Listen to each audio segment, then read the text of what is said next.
نہیں جاگوگے تو تاریخ میں ہمارا نام مٹا کے رکھ دیں گے یہ لوگ.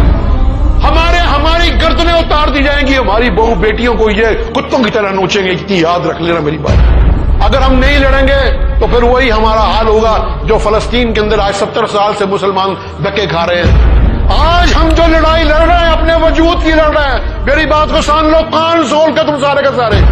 اللہ کے بندو, یہ بریلوی دیوبندی سب چھوڑ دو. یہاں تمہارا وجود باقی رہے گا تبھی بریلوی دیوبندی ہوگے. کوئی محمد بن قاسم باہر سے نہیں آئے گا, کوئی طارق بن زیاد, کوئی موسیٰ بن نصیر باہر سے نہیں آئے گا. ہم کو خود اپنی لڑائی لڑنی ہے, خود. اگر نہیں کرو گے تو یہاں کی 2 لاکھ مسجدیں برباد ہو جائیں گی, یہاں کے ہزاروں مدارس برباد ہو جائیں گے, ہماری بہو بیٹیوں کی عزت لوٹی جائے گی. تم جو بولنے کو تیار نہیں, یہ جو تمہارا دیوبند ہے اور یہ جو تمہاری دیوبند کے اندر لائبریری ہے, میں نے کہا یہ جب آئیں گے اندر گھس کے تمہاری یہ ساری لائبریری کو آگ لگا دیں گے. یہ مسجدیں مدارس سب ویران کر دیں گے یہ لوگ. اگر ہم نہیں لڑیں گے, ہم نہیں جائیں گے. ایک بات یاد رکھنا, یہ آخری لڑائی ہے آپ کی اس ملک کے اندر.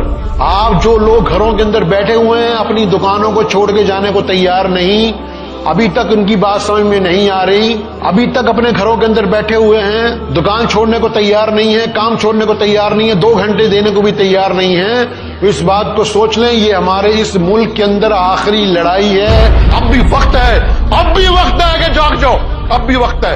آج بورے ماری ہمیں شرم آنی چاہیے. ہماری بیٹیاں, جامعہ ملیہ کی بیٹیاں, وہ آج وہاں سڑکوں کے اوپر بیٹھی 2 مہینے سے. ہماری مائیں 80 سال کی بوڑھی ہیں, 90 سال کی بوڑھی عورتیں وہاں بیٹھی ہوئی ہیں اور رو رہی ہیں, اللہ سے دعا مانگ رہی ہیں. لیکن ہمارے اندر ابھی تک, ہمارے اندر وہ جذبہ جو ہونا چاہیے تھا, ابھی تک وہ جذبہ پیدا نہیں ہوا.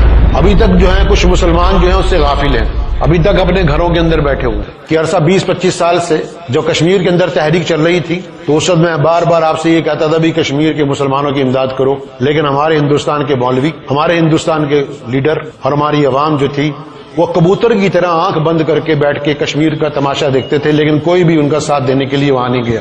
تو جو پوزیشن کشمیر کی تھی وہی آج ہندوستان کے مسلمان کی ہے.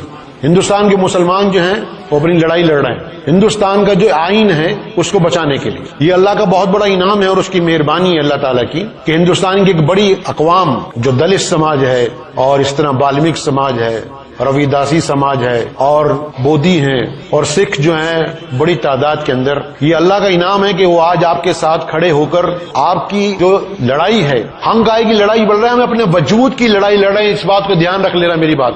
یہ آخری لڑائی ہے آپ کی اس ملک کے اندر, اپنے وقار کو بچانے کے لیے, اس ملک کے آئین کو بچانے کے لیے, کیونکہ اس ملک کے آئین کو یہاں کی جابر حکومت بدلنا چاہتی ہے تاکہ اس آئین کے مطابق ہندوستان کے اندر جو مسلمانوں کو اور جو دلتوں کو, جو سکھوں کو, دوسری قوموں کو جو حقوق ملے ہوئے ہیں وہ حقوق جو ہیں سارے چھین لیے جائیں.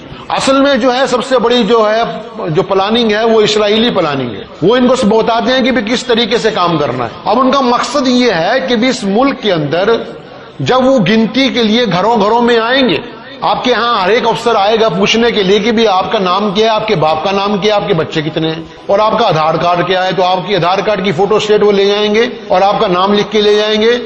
وہاں آپ کو کچھ نہیں کہیں گے. یہ ان کا پلان ہے. وہ جب اپنے آفس میں جائیں گے تو آفس میں وہ آپ کے آدھار کارڈ کے اوپر لکھ دیں گے کہ یہ بندہ مشکوک ہے, ڈاؤٹ فل ہے یہ بندہ. آپ بات کو سمجھو, جو لوگ گھروں میں بیٹھے ہوئے ہیں جو یہ سمجھ رہے ہیں کچھ نہیں ہوگا, وہ آپ کے آدھار کارڈ پہ آدھار کارڈ کی فوٹو اسٹیٹ لے کے یا آپ کا نام لے کے کمپیوٹر میں ڈال کر آپ کے نام کے آگے لکھ دیں گے ڈاؤٹ فل ہے. اور جب تم بینک میں اکاؤنٹ کھولنے کے لیے جاؤ گے تو وہاں پتہ لگے گا کہ تم ڈاؤٹ فل ہو, اور جب تم جاؤ گے ریلوے میں ٹکٹ بک کرانے کے لیے پتہ لگے گا ڈاؤٹ فل ہو, اگر تم پاسپورٹ بنانے کے لیے جاؤ گے تو پتہ لگے گا تم ڈاؤٹ فل ہو, تم مشکوک آدمی ہو, تمہارے پاس اس ملک کے اندر رہنے کی شہریت کا وجود نہیں ہے تمہارے پاس. تو مسلمانوں کے لیے تو انہوں نے اچھا انتظام کر رکھا ہے کہ وہ شہر کے باہر ایک باقاعدہ بہت بڑی علاقہ لے کے تار لگا دیں گے چاروں طرف جیسے برما میں لگائی ہوئی ہے, اور وہاں ان کو رکھیں گے, صبح جاؤ اپنے کام کو, شام کو آ جاؤ اپنے رہو وہاں. اور جو دلت سماج ہے اور سکھ سماج ہے اور بہوجن سماج والے لوگ ہیں, ان کے اوپر وہ اتنی مہربانی ہو گئی کہ تم بھی ہندوستان میں رہ سکتے ہو لیکن تمہیں ووٹ ڈالنے کا حق نہیں ہے. اصل ساری کہانی یہ ہے کہ وہ آپ سے ووٹ کا حق چھیننا چاہتے ہیں پورے ملک میں, کہ 80% جو ملک کے لوگ ہیں جو مسلمان ہیں, ہندو, وہ لوگ جو اچ جاتی کے نہیں ہیں, سمجھے، ان کے نزدیک جو اچ جاتی کے نہیں ہیں، دلت سماج سے ہیں، دوسرے سماج سے ہیں، عیسائی لوگ ہیں، سکھ لوگ ہیں، تو ان کو 2 نمبر کھانے میں ڈال کر، تاکہ ان کو بھی ووٹ ڈالنے کا حق نہیں ہے، تو یہ اور مسلمانوں کو تو پہلے ہی وہ غلام بنا دیں گے جیسے برما کے اندر بنایا۔ کشمیر کا تو پہلے سے برا حال ہے۔ کشمیر کی آپ یہ چھوڑیے کہ کشمیر میں کبھی الیکشن ہوا ہی نہیں، اور جب بھی الیکشن ہوا وہاں فوج نے ووٹ ڈالی ہے، وہاں کسی نے نہیں ڈالی۔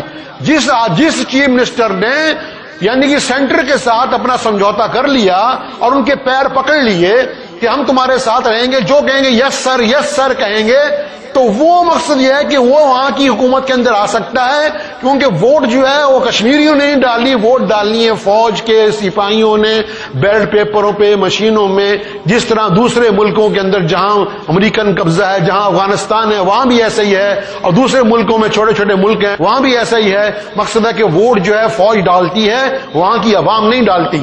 اسی طرح وہ آپ کے ساتھ ہندوستان میں یہ کرنا چاہتے ہیں کہ بھی آپ کا ووٹ کا حق چھیننا چاہتے ہیں، اور جو دوسرے ان کے لوگ ہیں ان کا ووٹ کا جو حصہ ہے وہ وہاں یہاں کی جو ہے پولیس، یہاں کی فوج ڈالے گی، آپ کو اختیار نہیں ہوگا، جس کی مرضی وہ حکومت بنا لے۔ تو یہ جو ہماری لڑائی لڑ رہی ہے، میں کل دیکھ رہا تھا کہ وہ 2 لڑکی ہیں جن کو سپریم کورٹ کے 2 وکیل انکوائری کرنے کے لیے، بات کرنے کے لیے بھی آپ کیا چاہتے ہیں، تو اس میں ایک لڑکی کا نام فاطمہ تھا اور ایک کا نام زینب۔ تو وہ 2 لڑکیوں نے، اور انہوں نے ایک بات کہا کہ ہم یعنی کہ 60 دن سے یہاں باہر سڑک کے اوپر بیٹھے ہیں، لیکن انہوں نے کوئی بھی کسی نے نہیں پوچھا۔